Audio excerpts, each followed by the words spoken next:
Today's market call is presented by CME Group, where risk meets opportunity, and FactSet, financial data and analytics powered by tomorrow.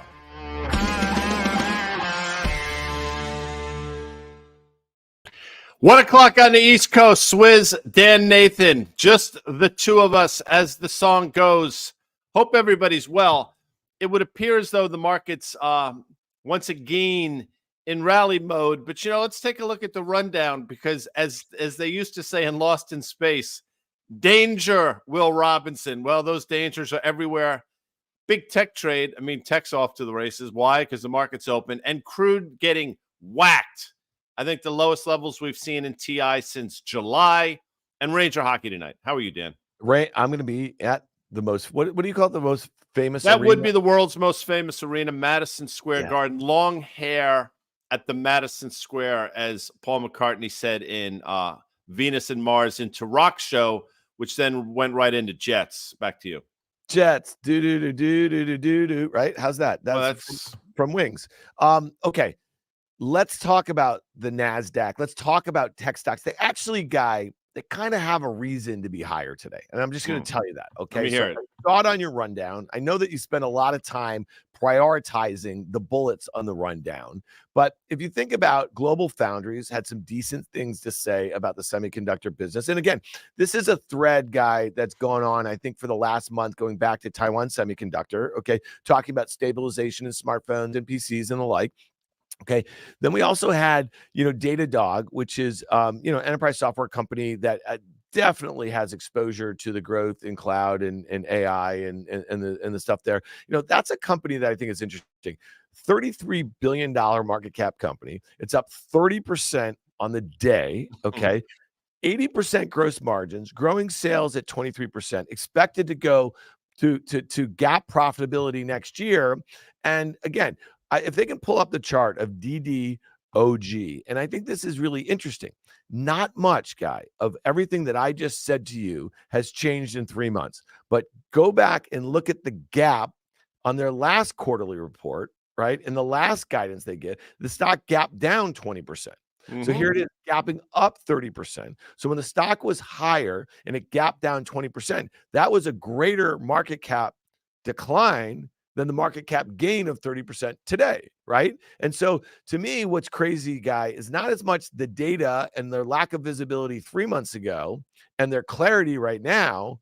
It's more about what investors are willing to do at the moment. Does that make some sense to you, Guy Adami? Makes a lot of sense. The stock, it was the end of July. It was $118 stock, I believe, a new 52-week high. The all-time high, not that it matters, but for a lot of these tech stocks, was in November of 2021. I think it approached 200. But to your point, it went from basically 118 down to 85 over the course of 4 or 5 trading days into early August. So we are now. We're sort of right back in the middle of that, I guess, that move from 118 down to 85 or so. And it's doing it on pretty healthy volume.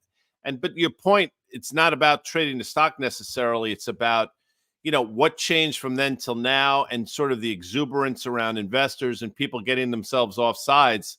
Danny Moses talks about this all the time. I mean, if you think about it, the stock's $105, which is effectively the same price that it was, let's call it, early August. You could have lost $100 in $100 stock, which sounds ridiculous, but you understand what I'm saying. Yeah. Well, and it's also interesting. So like Snowflake, Guy, is up in sympathy with this stock. It's about 10%. And if you just want to do some math here, so Datadog's a $2 billion revenue company that, Snowflake's expected to be like 2.75. So it's growing faster, 33%. Gross margin, less, actually at 72% or something like that. This thing's kind of been stuck in the mud since its IPO for the last couple of years. It was one of those ones that just went absolutely ballistic if you want to pull it out 5 years. But this company on a GAAP basis has been losing a lot of money. Okay. So again, I just said they're expected to do 2.75 billion in revenue. They're supposed to lose like $1 billion in GAAP net income on that, right? So this is one of those things that's kind of like left in the mud. And I do think it's important to kind of look at that right there. You could say that's a nice looking base after you had that massive double top. It was trading at like 40 times sales or so, maybe higher back then, wasn't it? Like, didn't it have I 100 think it billion was. I think it was close to 60 times, or a little less. But I remember us talking about it. I remember you Yeah. bringing it up on Fast Money, talking about the absurdity of the valuation. Yeah. Yeah, well, that was 2021, and I will say, so like bringing it all back, so to tech stocks rallying, it really feels like a bit of a chase. Our good friend Doug Cass over there at Real Money, and the managing partner of Seabreeze Capital, he just pinged us before, and he's identifying things that you and I are very clear on our main fact set screen. He's talking about some of the money center banks trading at their lows. He's talking about the Russell 2000 giving up the.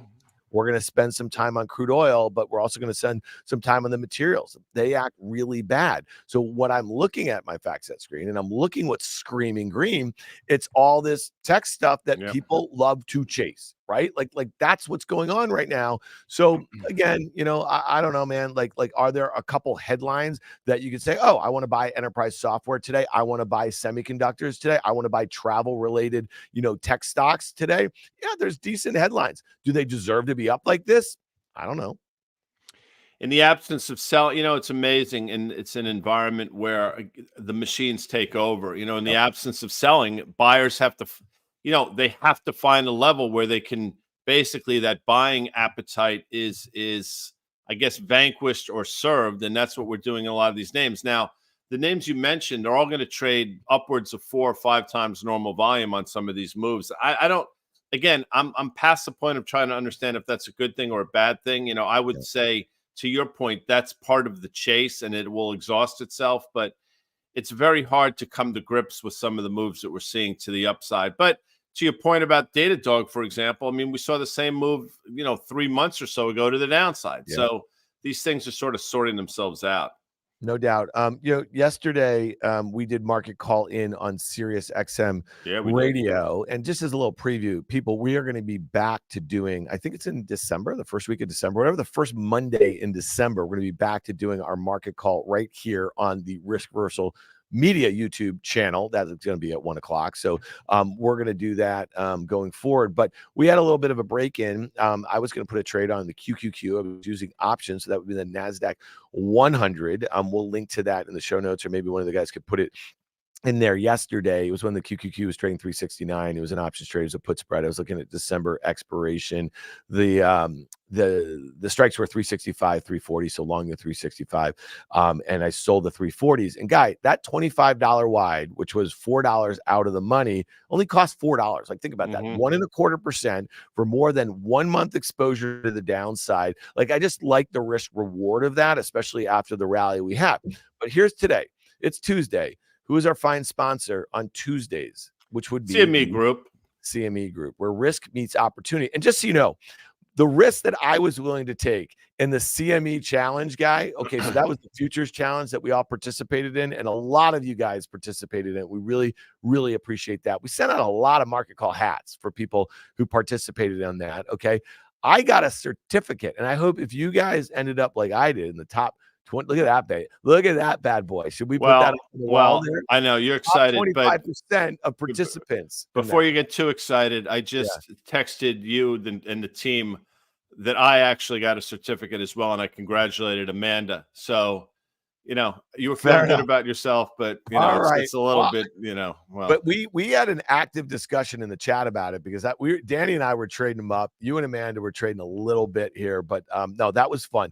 So today, what I want to do is I want to look at the NASDAQ futures, okay? And so you could look at the minis, you could look at the regular contracts, and the way I'm thinking about the futures here, Guy, and these sorts of levels here, we're getting back towards that prior high, right, from early October. Yep. And if I want to take a shot on selling this move, and this is, now what, a 9% move or something like that, maybe a little more or so. It got very near that rising 200-day moving average. It got below that double bottom that looked like support, right, from, August and September and the like here. So I want to take another crack. I want to use futures. And one of the reasons I want to use futures here is that, what did your football coach used to say to you, Guy? He expected you guys to be early because what? Because, well, if you're earlier on time, if you're on time, you're late. And if you're late, just don't effing bother. I'll spare you the vernacular, but I think you can understand. But so here's the thing about there's another expression in trading about being early. If you're early, you're wrong oftentimes, right? And so So I was one day, it was 1%. I still like my put spread. One of the reasons why I like the idea of put spreads is that, you can sell a downside. It offsets a little decay. It offsets a 1% move a little bit here. You know what I mean? But you're still in the game. What I love about futures and what we got a lot of great opportunity to do in that equity futures challenge that we participated in a couple weeks ago, the aforementioned, is that you can set really tight stops if you want, right? You can take lots of little cracks at a move that you're looking to kind of get into, and then you can kind of try to lay into something and lower those stops, right? If you and play the momentum. So right here, what I want to do is I want to look at the October 12th high, guy. That was about 15,470. Okay. And I want to sell the futures here. Let's call it 15,378 or so. This is in the NASDAQ 100 futures here. And I'm looking for a target move back towards 14,620 or so. So those are the levels here. Selling at 15,378. I'm putting a stop at 15,470. Okay, that's the October 12th high. And my target is now back towards what was prior support that we blew through a couple weeks ago. You know what I mean? And then if I start getting this going in the right direction, I'll start moving down that stop accordingly. And listen, we traded the NASDAQ futures on market call to the short side, I think about a month ago, and we had a good trade and we got that move to the downside, and we're using a trailing stop because we're protecting some of the gains when we get it going in our right direction. 5-1 in your favor if you're right in terms of what the risk reward is. I mean, in terms of percentages, if you think about it, 5-1 in your favor if you're right, it's probably like a 70-30, 65-35 against. But with that said, I think that's the kind of math that makes sense. And the market does feel like there's an exuberance today that you identified, but it could easily exhaust itself. So your point, though, the number of points are good, but the one point specifically, the power of futures is it gives you opportunities to sort of chip away, and then you catch it, and then you let it sort of work for you. And it's frustrating, but it's also rewarding when you finally catch one cold. And that's why you keep swinging the bat, right? You might go 0 for 13, but then your next 3-4 at bats, you might actually do well. And that's what futures trading is, really, if you think about it. Well, and I want to make one other point. So you could say, well, 15,378 and 15,470, like, that's some wood to chop if you get that wrong. Yeah. I would encourage people to use really tight stops, especially, you know what I mean, when you're kind of probing a level, you're trying to probe a market, you're trying to be counter trend or a bit contrarian. Use really tight stops, right? And see how things act at different technical levels. See what sort of stocks in the market are confirming your view or not. You know what I mean? So like right now, if you don't have some of these enterprise software companies give up some of these moves, if you don't have some of these travel related names, if semiconductors, if you start to see Nvidia join the party, which it hasn't, it's underperforming, you know what I mean? But Global Foundries was up 8%. Now it's up 6%. Maybe it gives a bunch of that back. Taiwan Semi's down in the day. That's how I think about when I'm trading futures, right? Like I'm thinking about what are the components in the equity market? What are they doing? You know what I mean? And then, using tight stops and continue to probe and it's price discovery and the like here. So, all right, that's the NASDAQ future trade of the day, Guy. We'll be sure to update that. All right, let's talk yields because, you often say, I don't want to be dogmatic here. Don't you say that every once in a while? Often. And you have been in the camp of higher rates for all year. And even when people were saying, they're going to top out at 3.5, they're going to top out at 4, they're going to top out at 5, you've been actually moving your stops higher. Okay. But a couple weeks ago, you said, I think it was a conversation with Carter Braxton Worth of We're Charting. He was playing for lower yields on the charts in the 10-year. And you said, I see that. I can see a retracement back to maybe, you might have said 4.6, 4.7 or something like that. Carter was playing for that uptrend at 4.5 or something like that. All right. Did we do what we needed to do, especially with the Fed and the issuance and all this sort of stuff? Talk to us about yields. What is Nostradamus? I know you hate that, but what is Nostradamus? But that's okay. Here? No, so I appreciate you bringing that up. We talked about, we had that conversation. Carter brought with him that channel that he's been looking at for quite some time. The fact that, yields were still in an up channel, and you could sort of see it here. But we had top ticked the upper echelon of that channel, and it was logical to think it could come off. And I thought that maybe we could see 88.5 or so in the TLT. And I think the TLT actually traded to 89.10. So that coincided, 4.55, 4.6-ish. But I didn't think it would happen over the course of 3 or 4 trading days. So I want to be crystal clear. I'm like, I didn't see it that quickly. But I mean, the markets have a way of surprising. But with that said, the magnitude and the speed of that move actually makes me more sort of resolved in terms of my view of higher rates. You had that huge move. You flushed a lot of shorts out. I probably didn't fully comprehend how short the market was of the bonds, betting that yields would continue to go higher. You flushed a lot of those folks out. The fundamentals for the higher yields haven't changed. Yes, you could say the economy, some of the data we're getting is softer, and that obviously leads to lower yields. But the presiding factor, I continue to think, is what you just said about issuance and the market demanding more to buy our debt. And I don't think that's gone away at all. If anything, I think it'll probably start to, grow in scope. So I think that 89.10 or so level in the TLT probably was it. If you look at this trend line, I think it's intact. You saw a 10, 11 basis points move to the upside yesterday. Today, we're sort of giving a little bit back, but I think yield's higher here, Dan. Yeah, you know what? I am less convinced. Again, to me, it really does come back to the data guy. I mean, let's just pull up really quickly the CME Fed funds tracker here a little bit. We know the last meeting of the year is going to be December 13th. I think there's less than a 10% probability of that 25 basis point hike. That was something that just a couple months ago seemed like a near certainty. It was either November or December, right? We were going to get to 5.75 on the upper end of the bound. And that seems like it's out of the question. And obviously the Fed had a lot to do with that last week at their meeting. But look at crude oil. And this is one that I think this is one that's really, this is what makes it, to me, Guy, a lot more confusing. Okay. And so, you look at this move, we are down 18%, okay, from that late September high. And I say to myself, if you're just one of these folks who's a bit of a normie, and most of us are normies as it comes to markets and it comes to wonky economic data and it comes to like geopolitical stuff and how it all intertwines and monetary policies and yield curve controls and all this sort of stuff, right?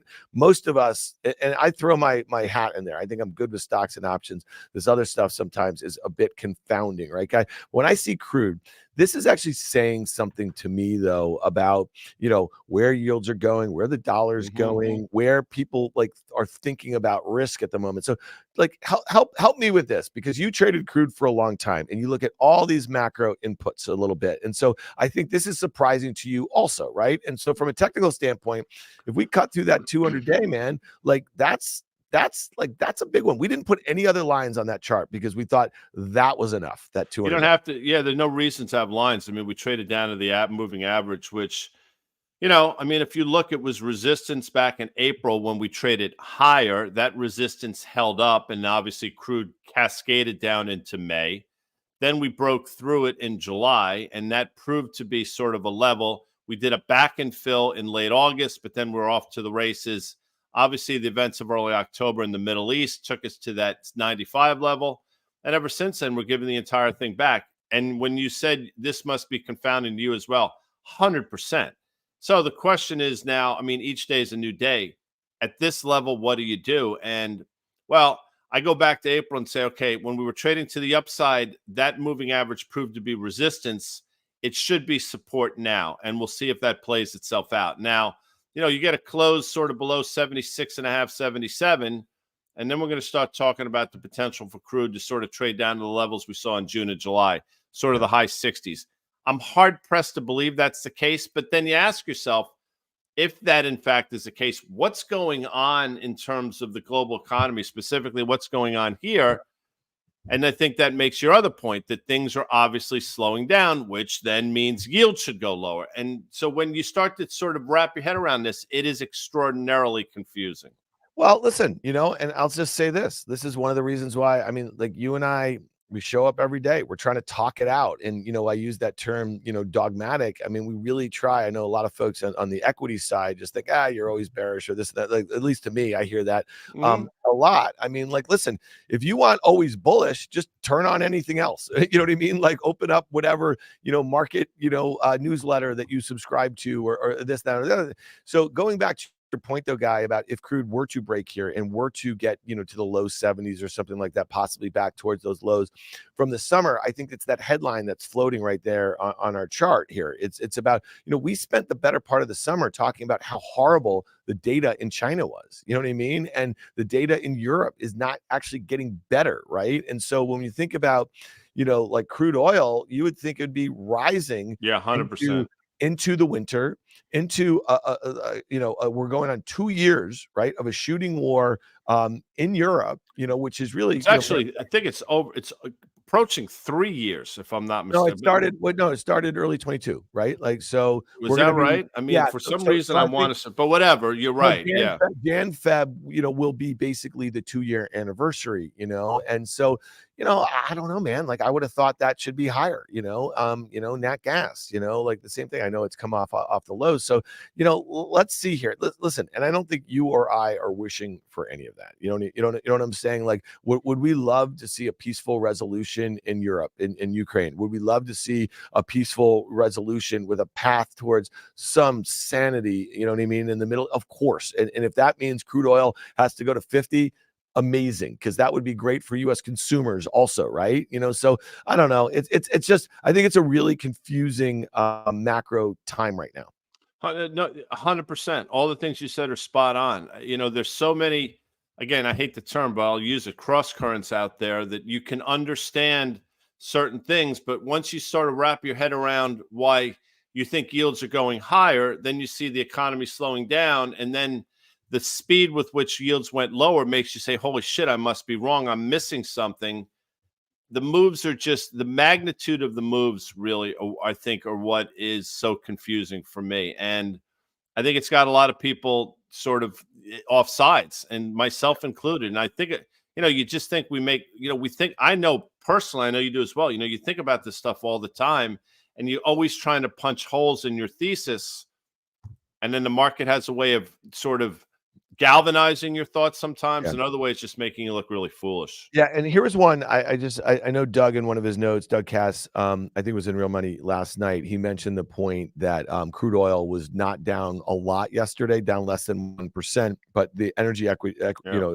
ETFs, or the equities themselves. Rotate. Yesterday was a rotation. I mean, Yeah, that's what it felt like in yeah, that rotation. And I'm not trying to come, but it appears as though we're seeing it again. That rotation back into these high growth, high valuation tech names.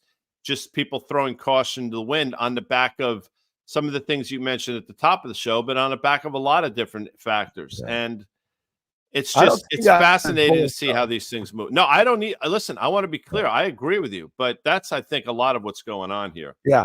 So, well, before we hit the dollar and gold, I want to hit, like, so we just focused on energy, and you see what's going on right there with, energy stocks. And there's a lot. The OIH, the oil services slob, which is one of the biggest components, is down Schlumberger down 4.5%. Okay. Like, that's a big move. There's room to the downside Oh there. yeah. Okay. And these companies have valuation support, right? Let's throw up the XLE again. We know that Chevron and Exxon make up 40% of that. Yeah. The companies, the two of them have announced $110 billion of combined acquisitions, two companies, over the last month or so. And if you look at the XLE, you say to yourself, that's also kind of at a level here, right? So, the jury's still out on that. I want to broaden it out, though. If I'm looking at Peabody, it's down 4%. FCX, right?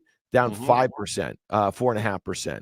Alcoa down 2%. US Steel down 1.5%. Like, Cliffs down 2. So what's going on in some of these materials? Okay, away from energy here, guys. Yeah. So, again, I think it's a global slowdown. People look at, obviously, you mentioned China, but they look at these things and say, excuse me, the slowdown is more powerful than valuations. And quite frankly, for a lot of these stocks, I mean, the best time to buy a lot of these names are when they're more expensive, not less expensive, but that's neither here nor there. I think it just comes down to, people are concerned that all these manufacturing data, everything we're hearing from a Maersk, for example, and what we heard from a Cat, and you can start to draw different conclusions on the back of all these different inputs.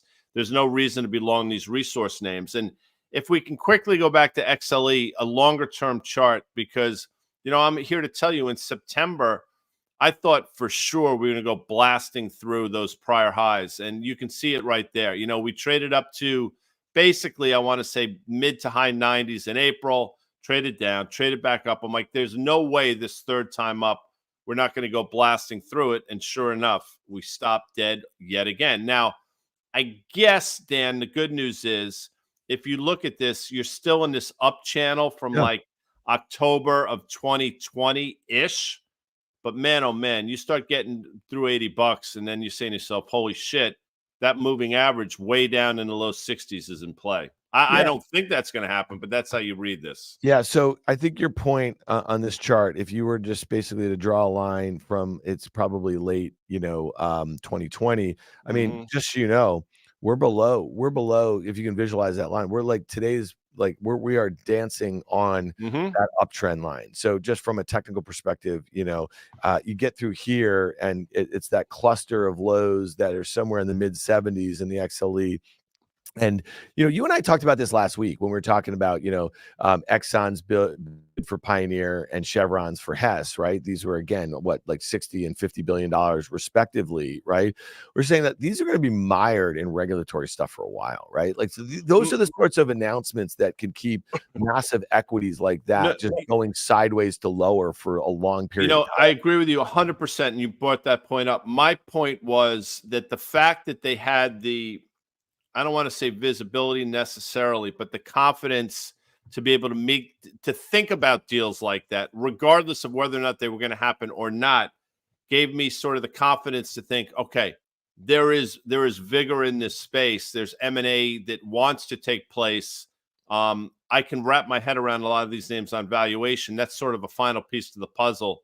That's why but your point again is well taken. Well, listen, just to be fair, I made that point last week or what. I didn't make it, prior, you know what I mean? Like to when it looked like the XLE was ready to party, you know what I'm saying? So for whatever, they're seeing something. I want to hit one thing related to rates here, guys. So let's look at the home builders. We talked about them on Fast Money last night on CNBC. Look at Toll Brothers. And, this stock was down. I think it made a new 52-week high in early September. It was up there at near $85 and it was trading below 70 for like a week late last month. Okay. Yeah.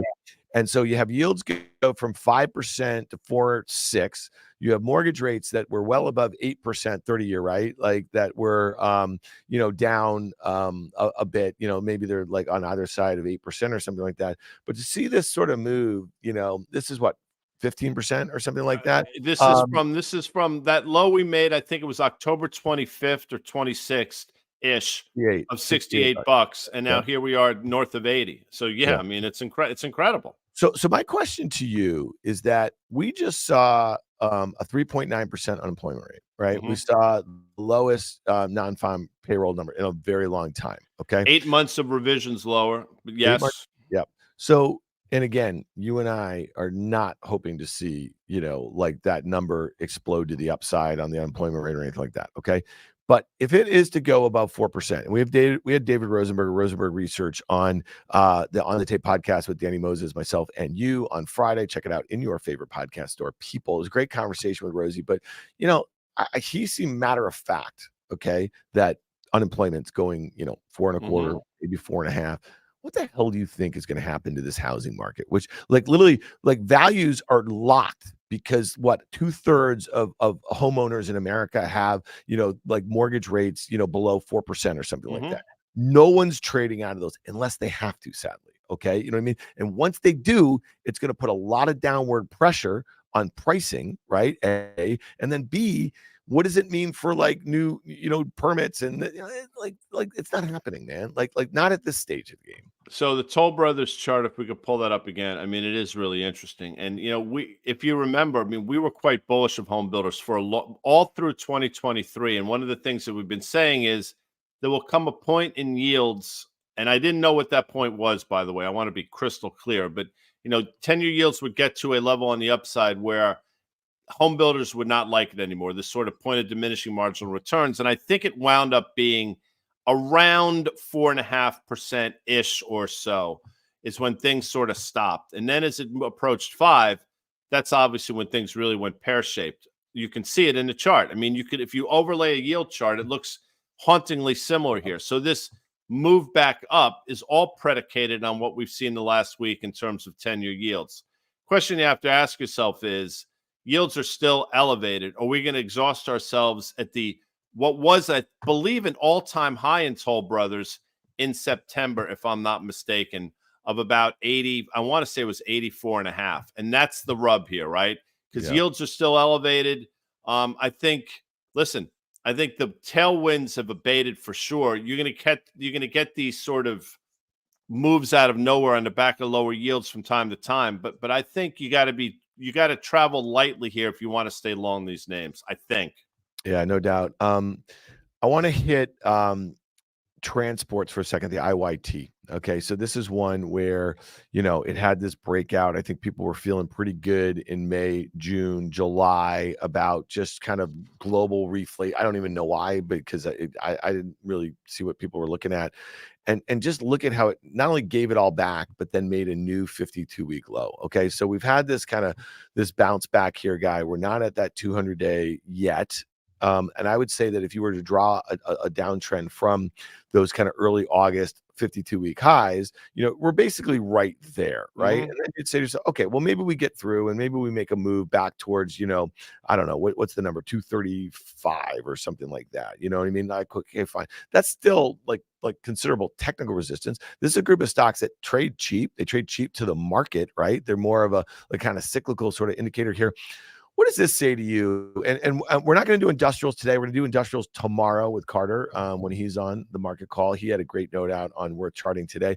What does this sector say to you a little bit about all these things we talked about? Like, shouldn't lower crude be good for transports, Guy? Well, I mean, as an input, yes, but as an economic indicator, no. So do those two things offset each other, right? Because if you think about what transports do, I mean, the better the economy is, the more things are moving around. But that input, to your point, is lower. So in terms of margins, it's a good thing. But in terms of what it says about the economy, it's not a good thing. And I think that's what the market's struggling with. And Union Pacific is a big component of that. And if you pull up a UNP chart, you'll see we had this line job to the upside in July. I think again, stock made an all-time high of 240-ish or so. Gave a lot of it back. The level that we held about a week or so ago, this 200 level, was the same level we traded down in early October. So we found support. We're bouncing. Again, like many things, the question is just an oversold? Is this a bounce from an oversold condition, or is this something more? I don't think it's something more. I think it's a bounce from an oversold condition. All right. Before we got two other things we got to hit. We got to hit gold. I want to hit the dollar. But before we do that, I got home from dinner last night and I just wanted to watch like a little good football. I just wanted to see just a little bit. I didn't catch anything on Sunday. It was a beautiful day in New York. It was the marathon. I was out and about. It was like 60. It was like a beautiful day. I just wanted to see a little good football. And I turn it on. There was no good football to be found, Guy. There's good football on the Jet defense played good football. I think the Chargers special teams clearly played well. Yep. The Jets have a high school quarterback playing behind center. And what does it mean by that? Every once in a while, he's going to do something you're like, holy shit, look at the talent on this kid. But the rest of the time, he looks lost. And so you can understand why people were infatuated with him in the draft, because you saw the potential. And in terms of arm strength, he's probably got one of the best arms in the National Football League. He does not process the game, and that's a big part of the problem. On top of which, they have an offensive line that is just decimated and is not particularly good. So they built a incredible defense. I mean, that's as stout a defense as I've seen. They held the Chargers to less than 200 yards total offense. But if you can't score, it doesn't matter. Yeah, it's great. Did you see Aaron Rodgers on the sideline? Yeah, I know. I know. I'll be back. Give me a couple. No, but his whole demeanor it was funny. The bubbles that he was popping, like he was chewing gum, and they kept on getting bigger throughout like every turnover they had, that sort of thing. So it's sad. New York football is in a sorry state. But back to your point, what's hot right now? Your Rangers, okay? And the Knicks had a nice home win versus Harden. You like seeing Harden come in there in his like 5th jersey in 5 years and get smoked by the Knicks. You like that? I know you did. He made a comment about he was with the Sixers and he couldn't play in that system. And I'm paraphrasing. He said, "I am my own system," or something like that. Yeah. It's like, Yeah, they You were know ready. what? Yeah, Yeah, no, ABC. Yeah. thank you. Good luck. Hey, I mean, you know, listen, if I'm playing a game of horse, fucking A, man, I'll take them. But if I'm looking to win an NBA championship, no, thank you. you're out. All right. All right. Lastly, let's look at just real quickly. US dollar came in with yields. And we have a chart really quickly at the Dixie. It feels like it didn't come in that much, guy. You know what I mean? Like that consolidation sideways feels like consolidation a little bit lower, that sort of thing. But contained the sell-off there, and it had that very steep uptrend that it broke. So let's see about that. But let's go over to gold for a second, because today's move, in gold, for gold, that's kind of a real move, right? It kind of got to that resistance level from the summer. It was really steep, uptrend. You had a nice call there. I know that you think there's a run back up to, where does the thing, is it the moving average, if it finds a little support there? Yeah, that's your support, 1950 or something ish. I mean, that's really, we're pretty close to it. I mean, this is as frustrating as everything else that I've been looking at, because just when you think you got it, it obviously does something that just leaves you extraordinarily frustrated. And the fundamentals, again, nothing's changed. The only thing that's changed is price. And at a certain point, price is going to dictate what the rest of the market does. I mean, what it appears as though is happening is, the long dollar trade, people got flushed out. I don't think the market's long of gold, but it's just sort of meandering here, and I just think the tourists that are in it are just sort of throwing their hands up and saying, why am I bothering? I do think it's going to have its day, but I've been saying that for a while, and I've looked really smart on some days. I've looked really dumb on others, and this is one of those dumb days without question. Listen, one thing I'll just say really clearly is that, I mean, you are in the camp that people should have exposure to it, low single digits of their portfolio. And so, to come on and have to make a call on it on a day-to-day basis, like, look at it, it's trading right where it was, 3 months ago. You know what I'm saying? So yeah, there's been a lot of volatility. There's been a lot of volatility in a lot of different macro assets too. So, again, it's tough to kind of on a day-to-day basis call this sort of stuff. All right, guy, I think we covered a lot of ground today. A lot of ground. And you're going to a Ranger game tonight. The original 6 matchup. You're psyched. The Red Wings of Detroit. Good young team. There's a lot of firepower. Watch Dylan Larkin, Dan. I'm sure you'll be keying on him. And the Rangers moved Capo Caco off the first line. About time, because I got to tell you something. He needs a fire lit under his ass, clearly.